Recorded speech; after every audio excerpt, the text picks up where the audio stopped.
سوقر يكون هذا سومالي سوقر اللي يقول هو سومالي اللي يريده قرأ ما أنت هذا قدام بسوق عربي إنه ما ملك تاير عطسي يرنتون قرنا عنكشنا وحوي نجوا مركز سومالي اللي يريه مركز الله ربوح يا بعض يقول هذا وحكوكا إن لا يراد سوقر كوا بالود اللي أنا قل لك دم بالله من جري سومي يا قل لك دم نويو سومالي من بالود وبدين إن وين قرنا قرالك قيمها أولية حد أوجاتين إن وياها أسهل كنولشة يحضارته هلك أي كبل عنته وحنا نقفلن قرآن كي يقول الري آيات صدق تاي وحقرا ملأ وفر سيد ما هي ليه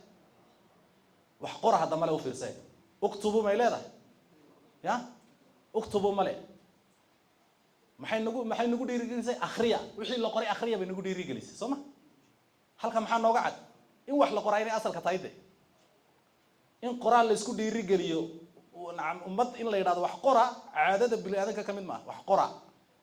صبت بني آدم كوح أصله إن وح ريبته وح قرته هلك محن مركا كتوس يسا أمد أن وح بقرنين وح بقولين إن يتو أمد أنا نشرين أمد أنا نشرين عن تاريخ الدور كلهين إن يتهوى أرين لجيابا قرالكم مركا وحا أي تهي إن عاد قرال بلودي وحاد بلودي أساس كي حضارة إن حضارة بلودان دينتين الإسلام كم مركي أي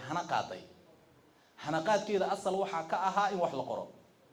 مركي دواوين تلا بلابي إسلام كوحو ورت دينتي إسلام كلا قري قرآن كلا قري أحاديث كلا قري ولا دافع آدمها كلا وحي هيين بعدنا القري حتى waxa la gaaray falsafadii Yunaniyiinta Greega ee ay rag dadkii lahaayay ay loobeen ka tageen in intay muslimiintu ay tagaan aqoon-yahanadooda intay dhaafeen aan cilmiga inta halku nala gaaray ina dib Aristotle iyo rag la midka ahaa filosofigoogii intay muslimiintu iyo culimadu intay soo qoraan oo Carabi la soo turjumo luqadii uu ku qornaa laga soo turjumay la hufay iyada oo sida ku dhowrsoon raadka taariikhda ay raggan imika ku faanaya falsafadu ay ka dhaxleen muslimiinta hada filosofiga Yoonaanka reer galbeedka way ka luntay iyo u hayo gaarsiiyay muslimiinta gaarsiisay quraanku marka sidaas uu muhiim ku yahay mar raba inaan ku dheeraado maadaama kelmad ay tahay waxa qodobka kale labaad marka gaaladu misar reer galbeedku markay dhaqaaqayeen waxa asal ka ahaa xadaaradooda in maalintii ay qoraalka bilaabeen waxa la yiraahdaa maktabadii u horeysay markii madbacadii u horeysay la sameeyay inta aanan la sameyn ka hor ee la iktishaafin madbacada Yurub oo dhan waxa yaalay ba la yiraahdaa 30,000 oo kitaab oo badankiisu 90% iyo 30,000 oo kitaabna Bible u badan yahay maalintii madbacada la sameeyay waxaas fududaatay in qof kasta buugu gaari karo sababtoo intii waqtiga ka horeeyay dad yar ba kitaabeysan karay maxay yeelay inaad kitaab aad haysatid waxay ku sababaysaa kitaab inaad u baahatid waa inaad hebel kitaab ka soo qaadato gacantaada ku qoratid bay markaa horahay laakiin in la daabaco duplication la sameeyo printing la sameeyo waxay fududeysay inuu faafo kitaabku qof kasta gacantiisa u galo xadaaradii markaa muddo yar oo kooban waqtiga ay qoreen dadkii reer galbeedku dad wax akhriyay noqdeen markay dad wax akhriyay noqdeenna way horumareen markay horumareenna maxay sameeyeen wayna qabsadeen markayna qabsadeenna wayna guumeysteen markayna guumeysteenna inteeni aqliga iyo aqoonta lahayd bay qaateen khayraadkeennina way qaateen marka halkan lagaga duulay waa meesha maanta aanu fadhino meesha lagaga duulay waa halkan maanta aanu fadhino inaan taa dareenkaan dareensiyo maraba marka walaalkeen qoraaga Cali Raad waxaan ku aqaanaa inuu kamid yahay dhalinyarta himada sare leh ee ku dhiiratay wuxuu arkay bulshadu xanuunada ay leeyihiin inay kow ka tahay halka meelaha laga soo galay laba meelood inay akhlaaqdu ay duntay inay duntay labana wuxuu dareemay dad wax qoraayna inay jirin marka labo furimood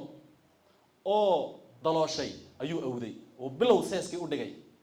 waxay ku dhiiran waayeen dhalinyar badan oo dir dhaba joogto isaga ka aqoon badan ka khibrad badan oon aniguba kamid ah ayuu ku dhiiraday marka gacanta in saxabka loogu dhifto hal mar weey annaga marka wuxuu noo sababayaa qof kasta oo xitaa dadka wax akhriya ah oo maanta aanan waxba qarin inuu xishoodo soma inuu xishoodo yarka dhalinyartii himada halkay ka gaarsiisan tahay waxaan ku soo gabagabeynayaa on leeyahay waxa muraayada quraatu qofku isku arko adu fikirkaaga horumarkaaga halka aad taagan tahay aqoontaadu halka ay tahay ma aha inaad hadashid ma aha hadalku uu ku dhaafaa waxa weeyaan waa waxa aad qortay in aad wax qortay waxay ka dhigan tahay horumarkaaga baa bilaamay maxaa yeelay bini aadamka dabeecadiisa waxay tahay waxa uu qoro kuma qanco maanta waxbaad qori waxa aad qortay waad eegaysaa bari kamal markaad aqoontaadu ay korodhay akhriskaagu kordho dib baad u akhrin waxaad odhani niyo meeshan maxaad sidan u tiri halkan tan baa kaga fiicnay xogtan baa ka maqnay fikirka ereygan inaan ku bedelay ahayd muxuu noqonayaa marka waxaad istiktishaafaysaa waxaad garan kartaa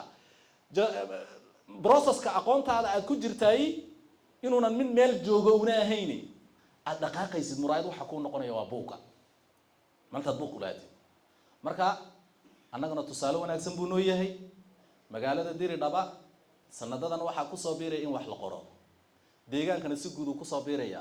waxay ka dhigan tahay soo caafimaadayna wuxuu la raiisul wasaarihi Soomaaliya wuxuu lahaa tartiibaan u soo noolaanayna Soomaa waa kelmad camiiqa doo fiirsaday ya maxaa yeelay xadaarada waxa la tilmaamaa bini aadamku asalka marka ay xadaarada ka baxayaan way seexdaan hurda dadka gasha marka Jaasim Sultan doctorka la yiraahdo silsilatu adawaat nahda qoray wuxuu yiraahdaa in xadaarada dalkii lagu soo celiyo waxay u baahan tahay dadka horta in la baraarujiyo saxwa awakening horta in la galo dadka waa in la baraarujiyo awakening saxwadaas way socon muddo waa laga dalici waxa loo dalici yaqda way qof marka horta soo tooso uu baraarugiyo Sooma laakiin mu soo jeeda ma soo jeedo marxalad kale oo labaad waxa la gala leeyahay marxalatu yaqda in la soo jeedo awakening oo qof baraarugsan oo wax kasti arkaya hareerihiisa wax yaal waa levelka labaad ee civilization ka la maro si civilization ka loo gaaro marxaladda saddexaad marka intaaba muddo la noolaanay marxaladda saddexaad wuxuu ku tilmaamaa nahda renaissance in dib loo curto oo dadku ay dib u soo kacaan oo maartay maxay dhaday ay bilaabaan masiiratul hayaat maxaa ugu dambeeya civilization ilbaxnimo marka halkay ka bilaabmaysa marka tan bay ka bilaabmaysa marka mar labaad iyo mar saddexaad iyo mar afraad walaalkeen uu baraarujiye shacabka ugu dhigta waxaan ku gabagabeynayaa maadaama uu baraarujiyay aniga iyo walaalkay qoraaga Bashiir Ahmed in muddo aba waxaan ku soo jirnaa sidaas oo kale buug baan qoristiisa ku jiraa buugaasi qadiyada galbeedka city buu ka hadlaya in muddo aan ku soo jirnay waxaan jeclaanay halkan inaan marka maartay maxadada ni xasuusino marka insha Allah annaguna waxaan aduu Ilaahay yiraahdo waxaan rabnaa in lagu ciid soon aan ku ciidno buuga halkan ma ka ilaalinayna insha Allah inaan buuga ciid soon aan ku ciidno annagoo halkan wada joogna oo dhammaan madaxdeennii iyo dhalinyartii bay nala joogaan ayaan maartay maxadada buugaas oo ah maartay maxadada galbeedka city shalay maanta iyo berri buug la yiraahdo ayaan insha Allah ku jirnaa gabagabo noo maraya meel fiican buu noo maraya taan ku dadaalayna waan u mahadnaqaynaa dhammaan cid ka soo qayb gashay wassalaamu calaykum waraxmatullaahi wabarakaatuh